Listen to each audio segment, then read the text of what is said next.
ሰላም ጤና ይስጥልን። የተከበራችሁና የተወደዳችሁ የጣና ቴሌቪዥን ቤተሰቦች እንደምንዋላችሁ፣ በያላችሁበት የምድር ዳርቻ ሁሉ አክብሮታዊ ሰላምታችን ይድረሳችሁ እያልን የሚያዝያ 24 ቀን 2017 ዓ.ም የእኩለ ቀን ዜናችንን ይዘንላችሁ ቀርበናል። እስከ መጨረሻው አብራችሁን እንድትቆዩ አክብሮታዊ ግብዣችንን እየጋበዝን የእኩለ ቀን ዜናችንን ርዕሶች አስቀድመን እናስደምጣችኋለን። የብልጽግናው አገዛዝ የቤተ መንግስት ጄኔራሎቹ በፋኖ ጉዳይ ለጦር ኃይሎች ጠቅላይ አዛዥ እውነታውን ተናግረዋል። ያተረፈን የኛ ክንድና መሳሪያችን ሳይሆን ሌላ ታምራዊ ኃይል ነው ሲሉ ጄኔራሎቹ ለብልጽግናው ሊቀመንበር መናገራቸውን የሚገልጽ ሚስጥራዊ ሰነድ አንድ ጥናት አጋርቷል። የጥብቅ መረጃው ሙሉ ሐሳብ በዜናችን ይደመጣል።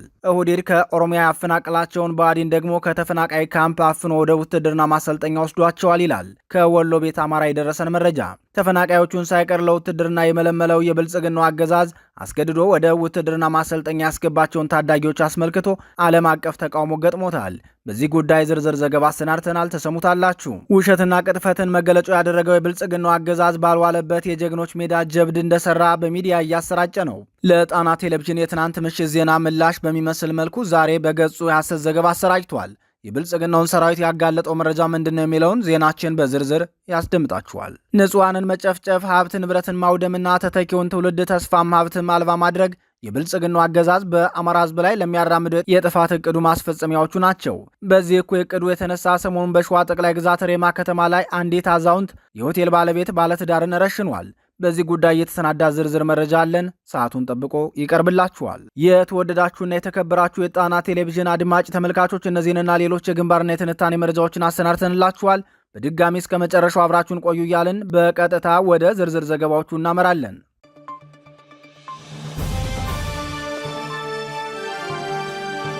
በቅድሚያም የብልጽግና የጦር ወንጀለኝነት የሚያጋልጠውን መረጃ እናጋራችሁ። ብልጽግና ከተፈናቃይ ካምፕ ታዳጊዎችን ወደ ውትድርና ወሰደም። ኦህዴድ ብልጽግና ከኦሮሚያ ክልል ያፈናቀላቸውን ብአዴን ብልጽግና ለውትድርና አፍሶ ወስዷቸዋል። የስልጣን መንበሩን በኃይል ለማጽናት የሚከፈለውን ሁሉ ከፍላለሁ ብሎ የተነሳው ኦህዴድ ብልጽግና አስገዳጅ የውትድርና ስልጠና እያካሄደ መሆኑ ይታወቃል። ለዚህ የውትድርና ስልጠና ለእያንዳንዱ ወረዳ፣ ዞንና ክልል ኮታ የተቀመጠለት ሲሆን በፈቃደኝነት ጥሪውን የሚቀበል አልተገኘም። ምንም እንኳን የውትድርና ምልመላው ዝቅተኛ መስፈርት ዕድሜና የትምህርት ደረጃ የሚጠይቅ ቢሆንም በፈቃደኝነት ለስልጠና የሚመዘገብ በመጥፋቱ ዝቅተኛው መስፈርት እንኳን የማያሟላውን ሁሉ በኃይል አስገድዶ ወደ ማሰልጠኛ እያስገባ መሆኑ ታውቋል። ለጣና ቴሌቪዥን በተደጋጋሚ ከሚደርሱት የህዝብ ቅሬታዎች መካከል አንዱ የሆነው ያለ ዕድሜያቸውና ያለ ፍላጎታቸው ታፍሰው የሚሄዱ ታዳጊዎችን የሚመለከት ነው። ከዓመታት በፊት ኦህዴድ ብልጽግና ከኦሮሚያ ክልል አፈናቅሎ አማራ ክልል ሰሜን ወሎ ዞን ሀብሩ ወረዳ ተፈናቃዮች መጠለያ የተጠለሉ ታዳጊዎችን በካምፕ አፍሶ ወደ ስልጠና ማስገባቱን ምንጮቻችን ገልጸዋል። ድርጊቱን በቅርብ የተከታተሉ የዓይን እማኝ ኦህዴድ ብልጽግና ከመደበኛ ኑሯቸው ያፈናቀላቸውን አማራዎች፣ ብአዴን ብልጽግና ደግሞ ከተፈናቃይ መጠለያ ያፈናቀላቸው ሲሉ ተናግረዋል። የጣና ቴሌቪዥን ምንጮች አክለውም እነዚህ ተፈናቃዮች ከዓመታት በፊት ከወለጋ ተፈናቅለው በሰሜን ወሎ ዞን ሀብሩ ወረዳ ጃራ መጠለያ ካምፕ እንዲቀመጡ የተደረጉ ናቸው።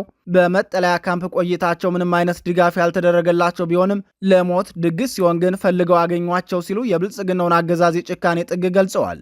ተፈናቃይ ልጆችና አባውራዎች በግዳጅ የመከላከያ ስልጠናን እንዲቀላቀሉ በብአዴን ብልጽግና የጸጥታ መዋቅር ድብደባ ጭምር የደረሰባቸው መሆኑን የገለጹት ምንጮቻችን ሁኔታውን ሲገልጹም ድርጊቱ በእንቅርት ላይ ጆሮ ደግፍ ነው የሆነው። ተፈናቃዮች በከፋ የኑሮ ደረጃ ላይ መቆየታቸው ሳያንስ አሁን ደግሞ ሌላ የባሰ ፈተና ነው የገጠማቸው።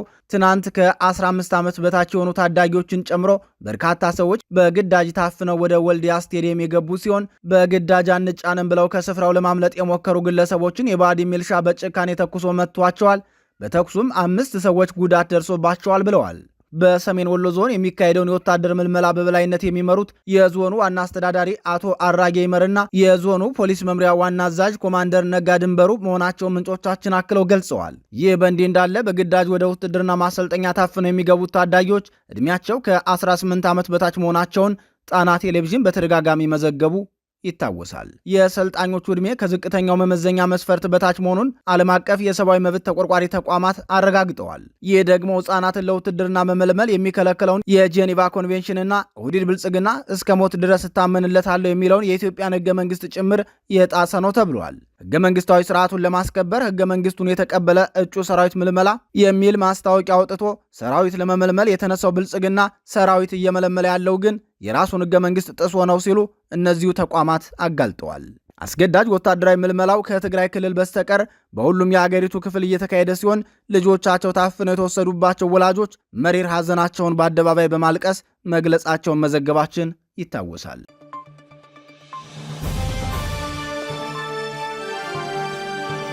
መረጃዎቻችን እንደቀጠሉ ናቸው። አሁንም አብራችሁን ቆዩ። የኦህዴድ ብልጽግና ወታደር አዛውንት ሴት ረሸነ። የብልጽግና ሰራዊት ወደ አማራ ክልል ሲገባ የተሰጠውን የዘረፈጅ ተልዕኮ በታማኝነት እያስፈጸመ መሆኑን አሳይቷል። በአማራ ፋኖ ሸዋ ጠቅላይ ግዛት እዝ የደረሰበትን ከባድ ምት ተከትሎ የፋኖ ደጋፊ ናቸው ብሎ የጠረጠራቸውን ወይዘሮ ጥሩ ወርቅ የተባሉ የሆቴል ባለቤትን ሬማ ከተማ ላይ ረሽኗቸዋል ሲሉ ምንጮቻችን ገልጸዋል። ወይዘሮ ጥሩ ወርቅ መራቤቴ አውራጃ ሬማ ከተማ ነዋሪ ሲሆኑ የሆቴል ባለቤትና ባለሀብት ናቸው። እኒህ ሴት ባለቤታቸው አቶ ጌታዬ ከበደ ቀደም ባለው ስርዓት ሀገራቸውን በውትድርና ያገለገሉና አንድ እግራቸውን በጦርነት ያጡ መሆናቸውን የሚገልጹት ምንጮቻችን ብልጽግና እነዚህን ቤተሰቦች ፋኖን በገንዘባቸው ይደግፋሉ እያለ በመጠርጠር ተደጋጋሚ ትንኮሳ ያደርግባቸው ነበር ብለዋል። የብልጽግና ሰራዊት ሬማ ከተማን ሲቆጣጠር በወቅቱ አቶ ጌታዬ ከበደ ለሕክምና ከሬማ ከተማ ውጭ መሆናቸውን ተከትሎ ባለቤትሽን አምጪ ካላመጣሽ እንገድልሻለን እያሉ ወይዘሮ ጥሩ ወርቅ ላይ ጫና ያሳድሩባቸው እንደነበር የገለጹት ምንጮቻችን ሆኖም አንጋፋዋ ወይዘሮ ባለቤታቸው ለሕክምና አዲስ አበባ መሆናቸውን ቢናገሩም ሊያምኗቸው ባለመቻሉ አፍኖ ከወሰዳቸው በኋላ በጭካኔ ገድለዋቸዋል ሲሉ የደረሰውን ጭካኔ ገልጸዋል። ወይዘሮ ጥሩ ወርቅን ጨምሮ 10 ባለትዳር ሴቶችን አፍኖ የወሰደው ይኸው የብልጽግና ሰራዊት ሴቶቹ እድሜያቸውን ያላገናዘበ ጭካኔ የተሞላበት ድብደባ እንደተፈጸመባቸው ምንጮቻችን አክለው ገልጸዋል። ብልጽግና የያዘው እቅድ አማራን በሁሉም መስክ ማዴትና ማድቀቅ ነው የሚሉት የፖለቲካ ተንታኙ ድሃ ቤተሰቦችን ልጆቻቸውን በመግደልና በማሰር ጧሪ እንዳይኖራቸው ሲያደርግ ባለሀብቶችን ደግሞ ወላጆችን በመግደል ሀብት እንዲበተን ያደርጋል። ይህ ደግሞ አማራውን በሁሉም መስክ የማድቀቅ እቅድ ነው ብለዋል። የብልጽግና የጭካኔ ጥግ ከዚህ የከፋ መሆኑን የሚናገሩት ሌላው ተንታኝ ደግሞ አማራን በቁጥር የማሳነስ ተልዕኮውን የሚያስፈጽምበት ሌላው መንገድ ደግሞ በቅርቡ አሩሴ ላይ እንደገደለው ወጣቶችን ከጋብቻ በፊትና ጋብቻ እንደመሰረቱ በመግደል ጭምር ነው። ይህም በማድረግም የአማራን ሕዝብ ቀጣይ ትውልድ የማሳጣት እኩይ ዓላማ ነው በማለት ተናግረዋል። ተንታኞቹ መፍትሄ ያሉትን ሲያስቀምጡም የአማራ ሕዝብ ከዚህ ጨካኝ አገዛዝ ሊያርፍ የሚችለው የጀመረውን ትግል የፋኖ መሪዎች ተረድተውለት ትግሉን ሲያሳጥሩ ነው። የፋኖ መሪዎች ከእስካሁኑ ጉዟቸው ትምህርት ወስደው የሕዝብን መከራ በሚቀንስ መልኩ ትግሉን መምራት እንዳለባቸው ማሰብ ይገባቸዋል። ነገር ግን እስካሁን የሚጓተቱና አንደኛው በሌላኛው ላይ የሚያደርጉትን መወነጃጀልና የግድያ ዘመቻ የሚያስቀጥሉ ከሆነ የአማራ ሕዝብ ራሱ ወጥቶ ሊዋጋቸው ይገባል ሲሉ ማሳሰቢያ ሰጥተዋል።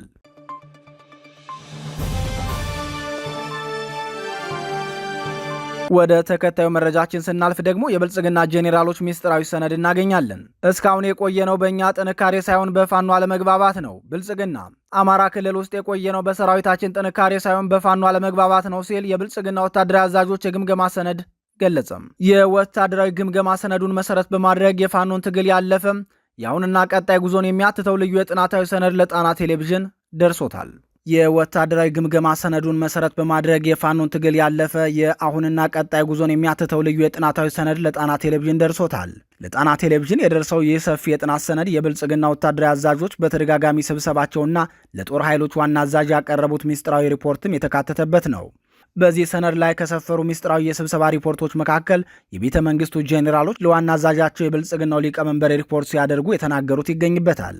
የብልጽግናው ሊቀመንበርና ምክትላቸው ተመስገን ጥሩነህ በተገኙበት የተደረገው ጄኔራሎቹ የውጊያ ውሎ ሪፖርት ይህን ሁሉ በጀት ሰጠናችሁ፣ ከህወሓት ጋር ከተጠቀምነው መሳሪያና የሰው ኃይል በላይ በዚህ ጦርነት እንድትጠቀሙ ግዢ ፈጽመንላችሁ እስካሁን ለምን ተጨባጭ ውጤት ልታመጡ አልቻላችሁም የሚል ጥያቄ ነበር ከብልጽግናው ሊቀመንበር ለብልጽግና ጄኔራሎች የቀረበላቸው። የብልጽግና ቤተ መንግስት ጄኔራሎች ከዋና አዛዣቸው የቀረበላቸውን ጥያቄ ሲመልሱም እርግጥ ነው የሎድ ችግር አልነበረብንም፣ ከበቂ በላይ ሎጂስቲክና የአየር ኃይል ድጋፍም ተደርጎልናል። ነገር ግን ያም ሆኖ እስካሁን ከክልሉ ያልወጣ ነው በሰራዊታችን አቅም ሳይሆን በራሱ በጠላት እርስ በርሱ አለመግባባት እንጂ በእኛ ጥንካሬ አይደለም ሲሉ መልስ መስጠታቸውን ከጥልቁ የጥናት ሪፖርት ላይ ተገልጿል። የጥናት ሪፖርቱ የቤተ መንግስት ጄኔራሎችና የዋና አዛዡን ውይይት ማቅረብ ይቀጥልና በተለይ እስከ ሰኔ ድረስ በነበረው ውጊያ ጨርሰውን ነበር ሲሉ ጄኔራሎቹ ሪፖርታቸውን ያቀርባሉ። የእኛ ተስፋ የተነሳው ከነሐሴ በኋላ ነው ሲሉ መናገራቸውን የሚገልጸው የጥናቱ ሪፖርት ከነሐሴ ጀምሮ ጠላት እርስ በርሱ መወነጃጀል ጀመረ፣ ያ ክስተት መፈጠሩ ለሰራዊታችን ጉልበት ሆኖታል ብለዋል። የቤተ መንግስት ጄኔራሎቹ የጠቀሷቸው ወራት በፋኖ መሪዎች መካከል አንድ ወጥ አማራዊ ድርጅት እንፍጠር ብለው አፋር የተባለውን ድርጅት መመስረታቸውን ይፋ ያደረጉበት ወቅት ነው። አፋር ከተመሰረተ በኋላ አንደኛው ክንፍ አፈንግጦ ወጥቶ ክፍለ ሀገራዊ አካባቢዎችን እየጠራ በሚዲያ ዘለፋ ይፈጽምበት የነበረው ወቅት መሆኑ አይዘነጋም። ከዚህ ክስተት በኋላ በፋኖ መካከል ያለው ግንኙነት እየተበላሸና እየከፋ ሂዶ አሁን ካለበት ደረጃ ላይ ደርሷል። በዚህ ጉዳይ ተጨማሪ ማብራሪያ የሰጡን ወታደራዊ ተንታኝ የጥናት ሰነዱን ተመልክቼዋለሁ። የጄኔራሎቹና የጠቅላይ ሚኒስትሩን ውይይት አስመልክቶ ከዚህ በፊትም በተደጋጋሚ ሰምቸው ነበር ሲሉ ንግግራቸውን ይጀምራሉ።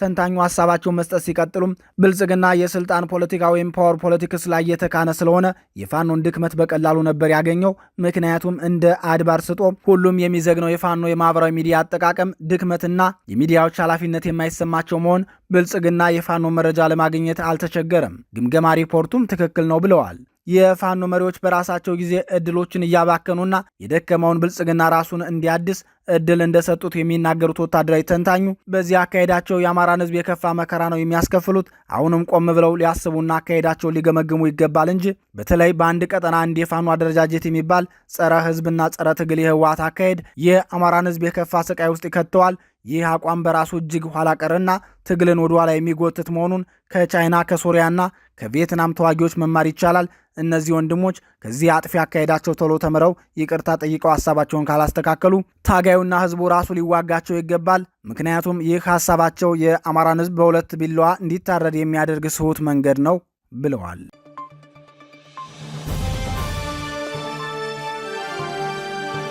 በመጨረሻም የብልጽግናን ሰራዊት የሐሰት ዘገባ የሚያጋልጠውን መረጃ እናጋራችኋለን። የብልጽግናው መከላከያ በራሱ ሚዲያ ያሰራጨው ዘገባ ውሸት መሆኑ ተጋለጠም። የብልጽግናው አገዛዝ በአማራ ህዝብ ላይ የከፈተውን ጦርነት አስመልክቶ የውሸት መረጃዎችን ማሰራጨት ቀዳሚ ስራው ሆኗል። በትናንት ምሽት ዜናችን በይፋ የሆነው ምንድን ነው የሚለውን የጣና ቴሌቪዥን ዜና ተከትሎ የብልጽግናው ሰራዊት በማህበራዊ ትስስር ገጹ የውሸት ዜና አሰራጭቷል።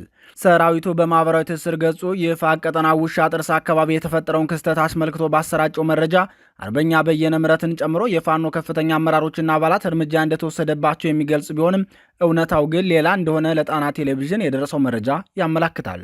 የብልጽግና ሰራዊት በማህበራዊ ትስስር ገጹ ያሰራጨው መረጃ ተከትሎ ለጣና ቴሌቪዥን ከቦታው የደረሰው መረጃ እንዳስታወቀው መረጃው በሐሰት የተሰራጨ ብቻ ሳይሆን የተጋነነም ነው ብለዋል። ምንጮቻችን በጉዳዩ ሲያብራሩ የፋግና አካባቢው ውሃ ገብና ለም መሬት መሆኑን ተከትሎ የአካባቢው አርሶ አደር ትርፍ አምራችና በሰላም ተጋብቶ የሚኖር ህዝብ ነው። በዚህ ቀጠና ያለው የህዝብ ሰላምና የተረጋጋ የልማት ስራ እረፍት የነሳው የብአዴን ብልጽግና አገዛዝ የተለመደ የልዩነት ግንብ ለመገንባት ኃይሉን አሰማርቶ ነበር ሲሉ በቀጠና የተፈጠረውን ችግር ከስር መሰረቱ ይገልጻሉ። በአካባቢው የገባውን የብአዴን ብልጽግና የልዩነት ሀሳብ ይዞ የገባውን ኃይል ለማስወገድ ፋኖ ትግል ሲያደርግ ቆይቶ ነበር። ብልጽግና ወደ አካባቢው ከፍተኛ ቁጥር ያለው ሰራዊቱን ይዞ ቢገባም ከፋኖ የገጠመውን ብርቱ ክንድ ሊቋቋመው አልቻለም። በዚህ የተበሳጨው የብልጽግናው ሰራዊት ከአንድ ቀበሌ ብቻ 10 ሰዎችን የረሸነ ሲሆን በሌላ ቀበሌ ደግሞ አንድ ቄስ ከነ ባለቤታቸውና ልጃቸው በግፍ ገድሏቸዋል። የጣና ምንጮች ስለ ጉዳዩ በሰጡት ተጨማሪ መረጃ በዚህ ውጊያ ጀግናው አርበኛ በየነ ምረት በጀግንነቱ ተዋግቶ መስዋዕት መክፈሉ የሚታወቅ ነው። መከላከያ ሰራዊት በራሱ የማህበራዊ ትስስር ገጽ በርካታ የቡድኑ አባላት እርምጃ ተወስዶባቸዋል ብሎ ያሰፈረው ግን ሙሉ በሙሉ ውሸት ነው። ከመከላከያ በኩል 12 እርምጃ ሲወሰድባቸው በፋኖ በኩል የተሰዋው አርበኛ በየነ ምረት ብቻ ነው። መከላከያ የገደለው 13 ንጹሐንን ነው ብለዋል።